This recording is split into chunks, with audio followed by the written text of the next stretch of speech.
In fact, as I prepared the presentation, I realized that I was sort of turning the traditional academic presentation on its head. What I'm going to do is show you the results first. And then I'm going to spend the rest of the talk telling you why not quite sure how to explain those results. And so you've heard of the null hypothesis. This is the no hypothesis lecture, yeah. So let's try, and what I'm going to do is sort of talk to the experiences we've had at Salt Lake University, but also make a case, I think. I mean, this is really the Siphumelela project, which is essentially about understanding students and particularly about using data. And I think what my talk will do, without actually saying so in directly, is that there's probably a case here for some sort of neural network solution to the issues we're dealing with. Because I think there are multiple layers, and each layer having multiple variables, and each variable having different sets of priorities in the way in which we understand them. And so for those of you who work in neural networks, who understand these things and sort of later generations of these kind of algorithm development instruments, we're probably talking about a complex system that is in need of fairly sophisticated analytical approaches. But let me go in. What I'm going to do is I'm going to give you a little bit of a background on the development of Salt Lake University. And then, as I said, I'll tell you what we've sort of been able to achieve with student performance, and then go into an analysis of some of the things that I think has made a contribution. But essentially, I have to emphasize, I cannot definitively say what it is that we've done that has made it work. I'm going to keep my eye on the clock, so let me put that down here. I'll help you too. Yeah, indeed. So just a note about institutional growth. Am I supposed to? Is that it? Okay. So the university was established by Government Gazette in August 2013, and we started the first academic year on the 17th of February 2014. Jenny was part of the first interim council, 5-person council. I was appointed in September 2013 as the only staff member at the time. In fact, I have... Sounds funny now, doesn't it? I have an electronic copy of the very first 100 Rand that the very first applicant put into our bank account as an application fee. And that was the first money in the bank account. And so that's sort of where we started and then tried to establish a university. We started on the 17th of February 2014 with 124 students, 3 academic programs, approved by the HEQC incidentally, and with 10 academics. The last academic arrived on Sunday evening and started teaching on Monday morning. I mean, it's been a painful journey of just-in-time management. We currently do offer a BA, Bachelor of Arts, and a higher certificate in Heritage Studies in what we call a School of Humanities. We're calling them schools because it's probably too ambitious to call them faculties. We have a School of Natural and Applied Sciences, where we offer a BSc in Data Science, and I'll talk about that in a minute, and then an IT diploma. Economic and Management Sciences, we offer a BCom and a Management Diploma, and then in Education, we offer senior and intermediate phase teacher education. And that essentially is the suite of offerings. We started relying on partners like CPUT, WITS, UFS to help us develop and implement these academic programs, but also importantly to monitor quality, because we don't have internal capacity for quality. So we ask academics to come and have a look, come 4 times a year, 3 times a year, and they pay attention to assessment, student performance, etc. So the one important point is that we're actually externally benchmarking. We've got senior academics whose opinions we respect to come and give us reports on improvement plans and that sort of thing. And we've taken that very seriously. as we're now growing, we're now up to about 100 academics. We're starting to develop internal capacity and starting to do a lot of that on our own. But essentially when we started, and a lot of the results I'm showing you have been sort of overseen by senior academics whose opinions we take seriously. Just a sense of our enrollment plan. As I say, we started with 124 students. Remember, this is a university that would not be able to survive on the funding formula, the block grant. If you applied the funding formula, we wouldn't pay our tea budget here. So the new universities derive funding directly, through special grant from Treasury, and it arrives via the DHET as earmark grant. So we currently have 1,560 students. We've grown from the original 124. We're planning to grow to 2,000 students next year. And in the long term, Salt Lake University will be a 7,500 student university. So essentially a small university of the size of a Rhodes University. But you all know that in context that's smaller than faculties at some universities. So this is never going to be ambitiously a large university. Just to give you a sense of our student profile, and it stayed much of a muchness in this pattern. 35% of our students come from Kimberley itself, the city Kimberley. And in fact, as the university grows, we expect that Kimberley will provide fewer and fewer students as a proportion of the student intake. 39% of the students are from the rest of the Northern Cape. And 26% from the rest of South Africa. 58% of our students are women. I think that is higher than the national average, but there's something going on there, particularly I think in the Northern Cape. I need to say a few words about the Northern Cape. You think you understand poverty until you get to the Northern Cape. People bite through a very hard skin to get to a very little bit of food. In the Northern Cape. 40% unemployment, which is, I think, the highest in the country. High levels of sort of social degradation, alcohol, gender-based violence, political instability. So this is a province of real serious social conditions. And we draw our students predominantly from that community. Our students are predominantly African and colored, and almost probably 90% of them, 95% of them come from township and rural schools. We get very few students who get an A symbol in matric. That's an unusual thing. To get a student with an A symbol in matric is unusual. Around 10%, in fact this year it seems crept up a little bit. We've got 15% of students who come from homes that speak English. We only teach in English. All our courses are offered in English. For the past 4 years, we've managed more than 85% course pass rates. I just need to, for those of you who are not used to this, let me just define a course pass rate. It's the proportion of students who pass a module as a proportion of those who registered for the module, not those who dropped out, or in other words, at the census date. So this is total register, not those who arrived for the exam. And we've managed an 85% on average across the institution. There's some slippage happening, and I want to talk about that a little later. Around 75% of our students are on track to graduate, of those who start from a cohort analysis. Of the cohort that started, about 75% are on track to graduate. I think you're familiar with the national averages, which is about 56%, and even significantly lower at the FET colleges. The new NSFAS limits, I made that point about the new NSFAS, the 350,000 Rand household income, is probably going to be favorable for a university like Salt Lake, where most of our students are not able to pay fees. Most of our students come from homes where they cannot pay fees with the best will in the world. And so the new dispensation, the new funding dispensation, whether we can afford it is a separate question, but as a Vice Chancellor, I'm very supportive of this new development, because it certainly is going to put our students in good stead.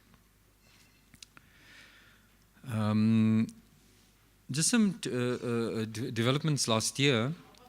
Last year we had 1,057 students, so we grew by about 500 students this year. We grew from 730 in 2016, so it's been very rapid growth of students. We now have 111 academics, 79 administrative staff. About 40% of our academics hold PhDs, which puts us at or about the national average. And the largest proportion come from outside of the Northern Cape. Another 50% hold at least a master's degree.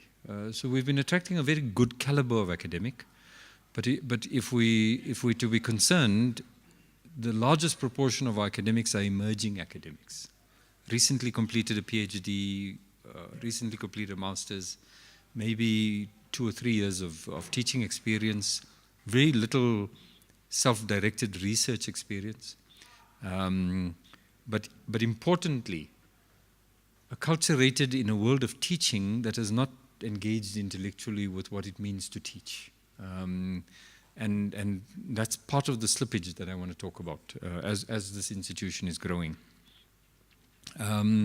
Last year we saw 111 graduates. It was the very first of our bachelor's degree graduates. We've had diploma graduates. We've had higher certificate graduates, but this is the very first bachelor's degree graduates we've had. But importantly, from last year's group of those who graduated, this 111 represents 65% completion in minimum time. And I mean, I must tell you, that's an astounding number. Because the national average is of the order of 27% completion in minimum time. And that 27% is predominantly white and Indian, which is a middle class statement more than a race statement. That our universities seem to be designed to respond to those who've been able to get to good quality schools or to pay to get to good schools. We're achieving this with students who come from township and rural schools, what most of us would refer to as dysfunctional schools. Let me make a comment about schooling in Northern Cape. I grew up in a township just on the south side of Soweto called Kliptown, which was predominantly a colored area. In fact, eventually was declared a colored area and we got kicked out. But in the time when I was growing up, it was Chinese, African, colored, Indian people. And the narrative was, if you want proper education for your children, send them to the Northern Cape. Send them to Kimberley. And let me say that a large proportion of good black intellectuals emerged from schools in the Northern Cape. I knew school names like William Pescod or Emma Moho, St. Boniface. I knew those schools before I actually got to Kimberley. And that slippage is significant now. You can see it. And those schools are no longer as illustrious as they used to be. And something has gone wrong. And so it's important to note that, in fact, let me make the next point. This is the first graduates in our Bachelor of Education program. Of the 1,500 students at Salt Lake University, about 700 are registered in teacher education programs. And that's purposeful. We're pushing that. Because our argument is that there's no social development in the Northern Cape if we don't get the schooling right. And the repeated metaphor about the schools are dysfunctional, therefore our students fail, is something that we've tried to get away from.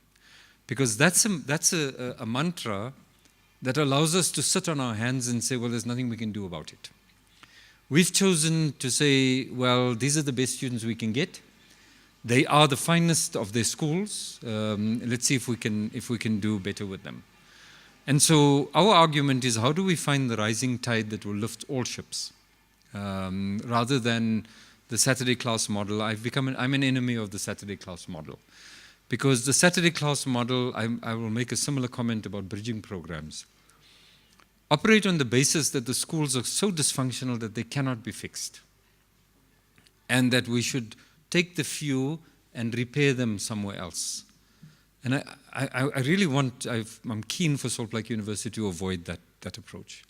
Because it's a repeated metaphor in this country when social institutions become dysfunctional. We set up parallel institutions alongside them to do their jobs. And the police don't do their work, so we get private security. The hospitals don't operate, so we go to private healthcare. And we go to private schooling. And very soon, private higher education. See, there's 100,000 student private university being planned in the Western Cape. And what happens is that social justice increasingly is accessible to the wealthy. And the poor continue to live with bad service delivery because we're not willing to fix the social institutions that are meant to do their jobs. So we're quite keen to avoid that. And what we did was, I guess rather arrogantly for a civil engineer, I've been very concerned that in this country we are undereducating our teachers. I really feel that. I feel very strongly about that. Jonathan Janssen's response was always to tell me to shut up because I'm a civil engineer. And he's probably right. But what we did was we recurriculated the B.Ed. In fact, we're the first university in South Africa to implement a new recurriculated B.Ed, where we focused a lot more strongly on pedagogical competence. We start with school engagement from first year.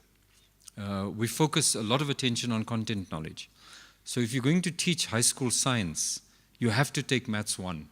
And not Maths 1 for teachers, Maths 1 major. So this is the first group of graduates to emerge from that first cohort. And there was an astounding thing happened. We were finding that, well, we got reports from the Department of Education in Northern Cape that headmasters of schools are calling them to ask them to ensure that our students come and work at their schools because our students have done their teaching practice at their schools. I had a headmaster calling to say, your student is teaching my maths teacher how to teach maths.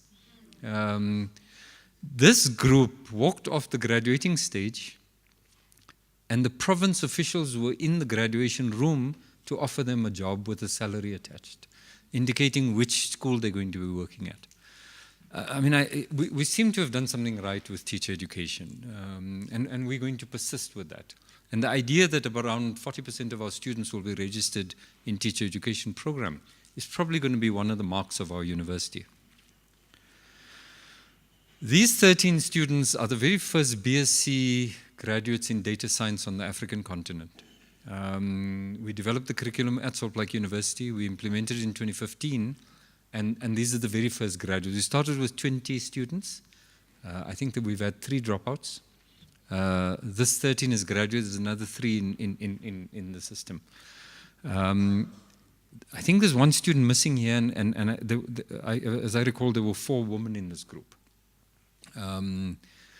I've just received a report from the US where about 14 universities got together, did an analysis of the future of data science and education development, and they've concluded that it may be a good idea to have a bachelor's degree in data science. And I think we got the jump on them a little bit, yeah. But astoundingly, we chased bursaries away from this program. I have to say to people, sorry, our students are all funded. Can't we give the money to someone else? No, we want to fund your students. I've got a South African police service recruiting data science students into forensics. The farming community is trying to recruit our data science students. So we've obviously got something going here. And we think we're getting it right. And remember, this is sort of hard mathematics, hard statistics, and these are township students predominantly. I wanted to make a point which I missed, and that was, notice there's 1 white student in this group, and there's 1 white student in this group. It was a reality when we started. I knew that the middle classes would not send their children to Salt Lake University. If you've got money, your child does well at school, you're unlikely to send your child to an unknown university. We're now starting to see the middle classes in the Northern Cape sending their children to Salt Lake University. So we've got about 5% white and Indian students now. And that's starting to grow. I make this point because I want to when I talk about the values of the university, diversity of opinion is important to us. And just as we don't want rich people to speak for the poor, we don't want black people to speak for white people. We want to hear all voices on our campus because that's an important point. And I'll get there. So I've given you a sense of sort of the results. You can see that we think we're doing reasonable things. There's a fairly obvious response which says, well, you're getting these pass rates because your class sizes are small. And indeed, we're now at about 15-1, which is probably the most privileged in the country. But I want to say I don't think so. I don't think it's entirely a small class issue. I've taught small classes before, and I've not achieved these sorts of results. The second point I wanted to make is, if that was indeed the answer, then the Minister of Education has got the formula. We've been spending a lot of money on academic development, on teaching and learning development, on development grants, etc.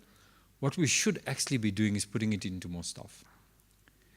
But I'm not convinced that that's the answer. And that's sort of what I'd like to just go through and tell you what we think we do, what I think we're doing that is having an effect, but I'm not sure what the size of the effect is. And so when we started this university, we decided that, in fact, Adam Abib called us a boutique university. He meant that positively. He said maybe this country should be thinking about boutique universities rather than the merged mega institutions. So our intention was to be modest about the range of qualifications that we offer, and that responds to the needs and opportunities of a Northern Cape. But then also to be very ambitious about the depth of that engagement. And so, 37% of the gross domestic product in Northern Cape is from mining. Well, currently it's about 30%. And so initially when I got there was lots of pressure on me. When are you starting mining engineering? Well, 6% of the population work in the mining sector. And that 6% generally work in low-skilled jobs. So somebody coughs in China, the Northern Cape catches a cold. Kumba retrenches 2,000 workers. That's 10,000 people without an income, at least. That's 2 villages in the Northern Cape. So should we be doing mining engineering? Well, methinks not. We'll think about it sometime, yeah. We also, and I don't simply put up this list as a sort of a nice to have list. In fact, we don't have a mission statement at our university. But we do feel we have some core values, and we try hard to live those values. We don't just write it down. We take academic freedom very, very seriously. And the idea as of a university as a space where thinking freely is allowed and speaking freely is allowed is a special thing. We want to nurture diversity of opinion, I made that point, but also be intellectually rigorous in the way that we undertake this difficult business of searching for the truth.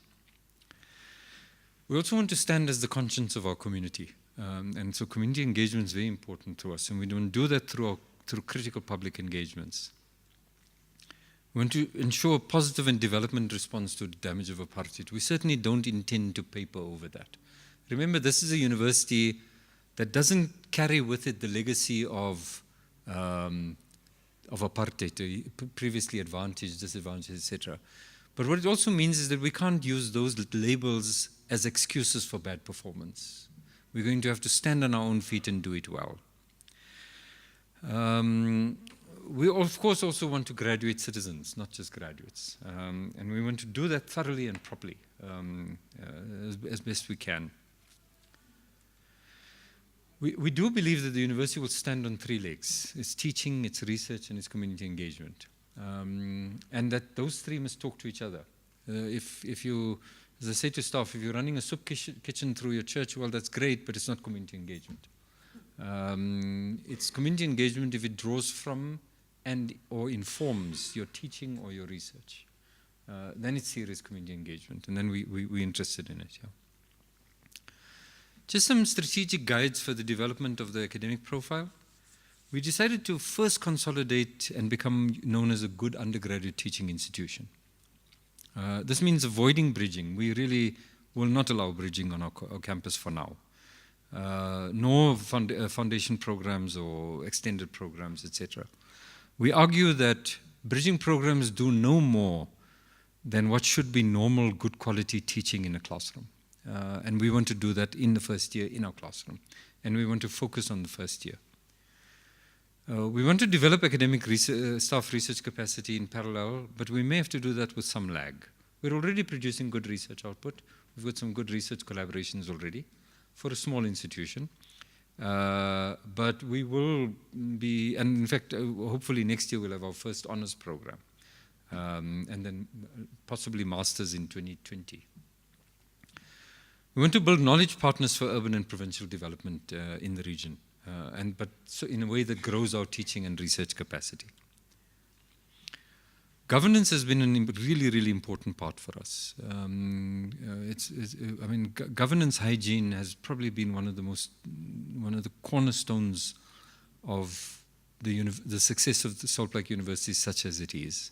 It's been our complete unwillingness to compromise on good quality governance, and hence a good council.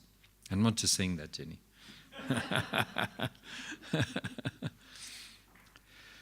We've been very careful about values-driven academic policies, etc., pedagogically defensible rules. I mean, just to give you an example, supplementaries. We forced ourselves to go through the difficult question of, is a supplementary a second chance to pass, or is it a second chance to learn? And depending on which option you choose, which are equally defensible, you will have policies and practice that devolve in different ways, in the way in which you think about progression rules, etc.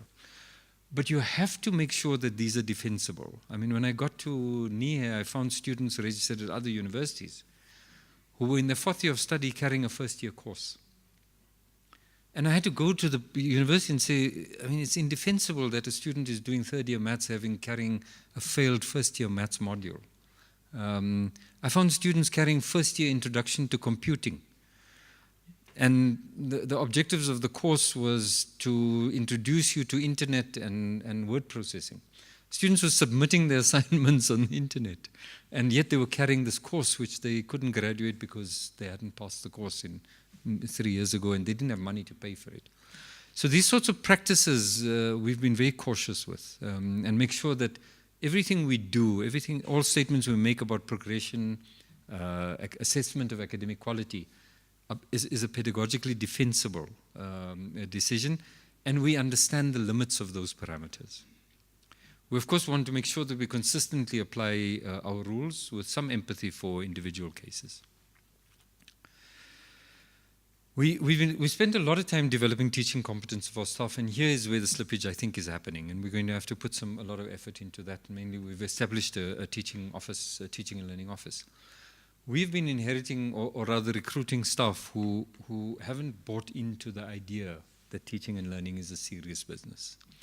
And we now the institution's getting too big, and we're not able to reach that depth anymore. And so, we had Francois come to give a talk on teaching and learning. We've had some fine thinkers around the country. But as new staff arrive, I'm finding that we're seeing slippage. And the point I made about institutional culture is clear that has not yet been embedded in our institution, so that new people coming don't find the critical mass of particular ways of thinking about teaching, so that their practice is influenced by their colleagues, and we haven't got there yet. We do support staff to get themselves involved in national initiatives. I think these are probably the two most important questions that, for me, become the essence of what it means to teach properly. If content knowledge is so ubiquitously available, what case do you make for asking your students to come to your class?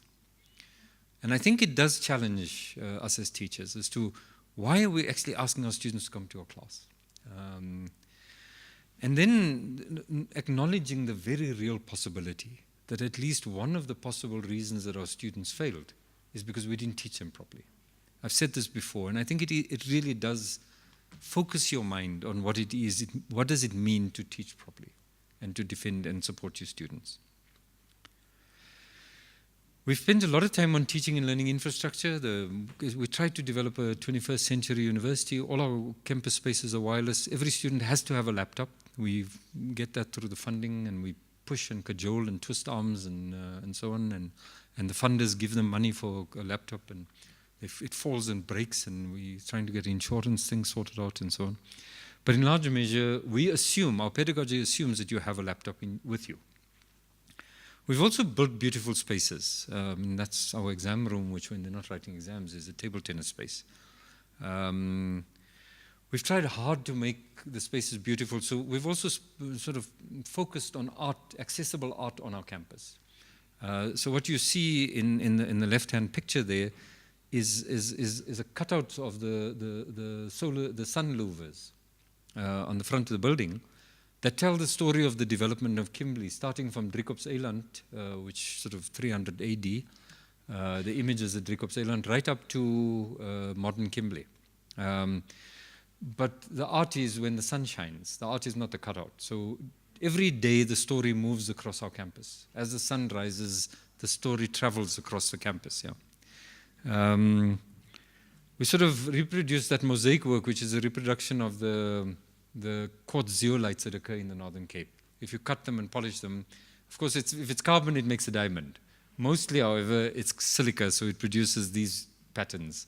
And we've done that as well. Even the color of the bricks are sort of born into the Northern Cape.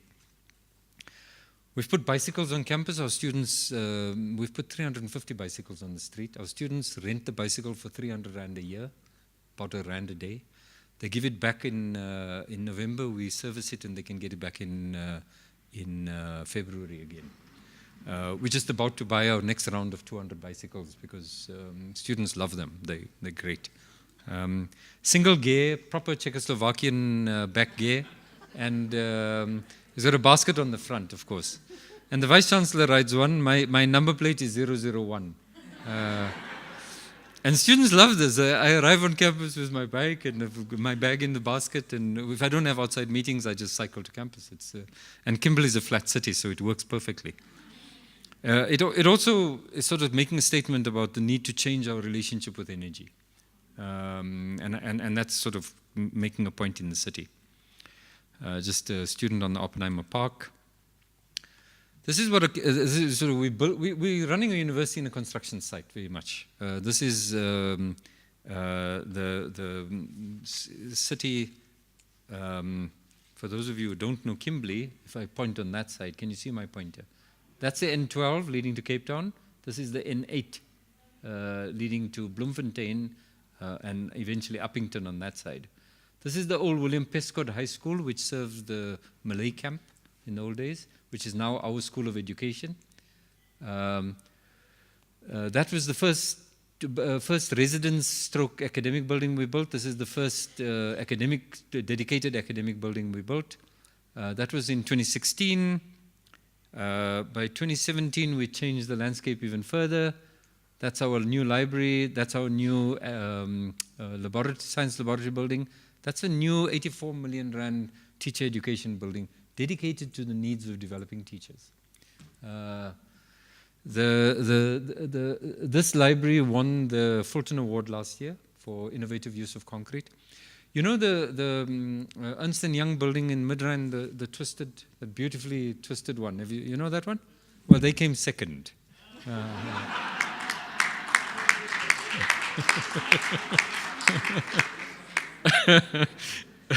Don't tell them I said so.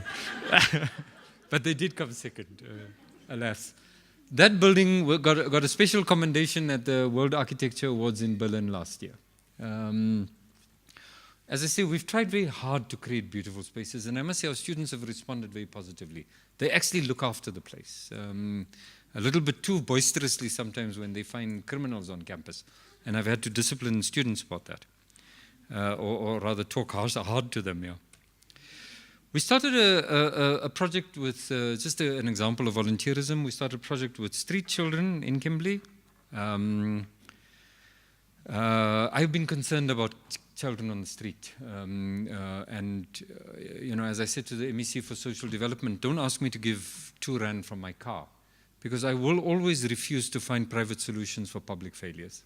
And a child on the street is a public failure, and we have to respond institutionally. So what we did was, it's a project, I've done this before. I found 6 policemen, 3 men and 3 women. Found 3 soccer legends. We give them a fancy name. They used to play in the PSL. professional soccer league, got kicked on the ankle, can't play anymore, can't find work, didn't go to school, unemployable, etc., sitting back home in the townships. So I speak Afrikaans, and so people sort of get along with me in that. And I said to them, I need you to train police to be soccer coaches. They thought I was insane. But we started last year. We trained 6 cops to be soccer coaches. We gave them life skills training. Social development did that. The police are at work when they're coming for soccer training. We then went and catalogued all the children who were on the streets, including at the shelter.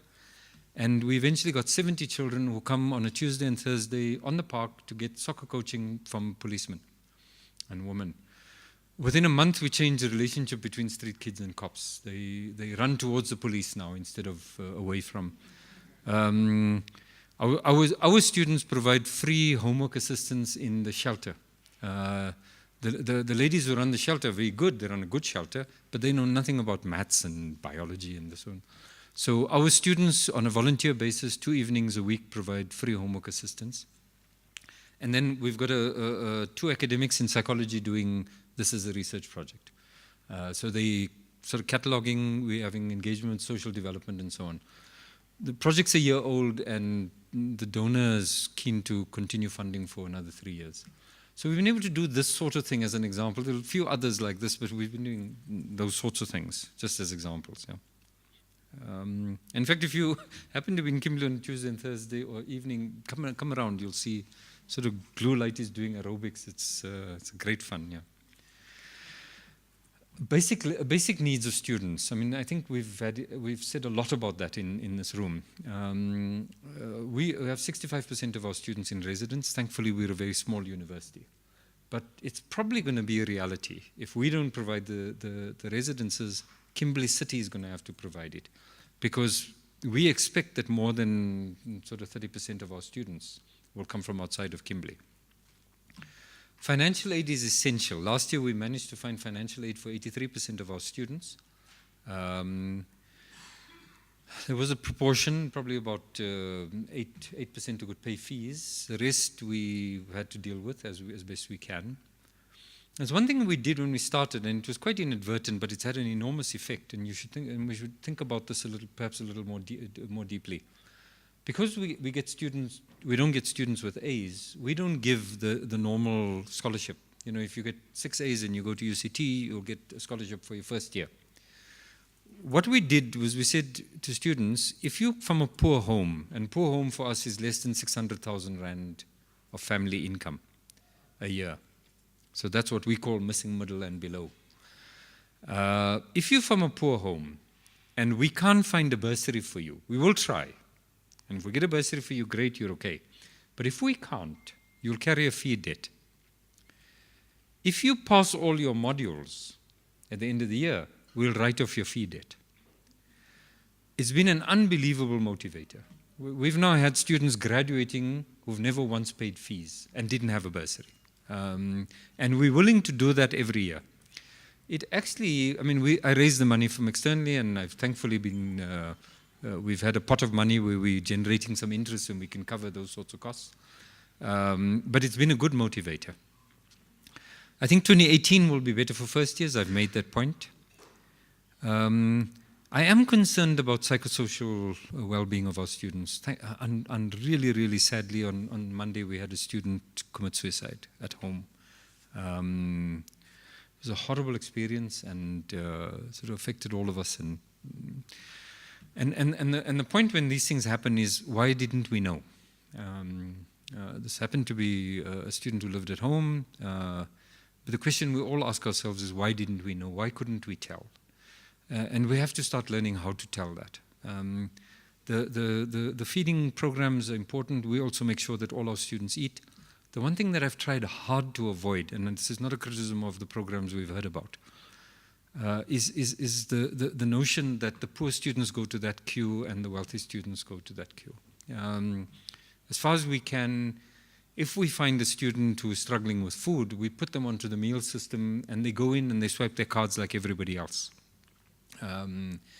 Where we can. It's not always possible, but where we can. And this is something that's sort of stigmatization. I'm aware of my time, we've tried hard to avoid. So we're a growing university. We think we're sort of walking in the right tracks. We hope we can sustain it. And we think we've just been able to attract really good quality, wonderful students from what we would otherwise call disadvantaged schools. Thank you very much.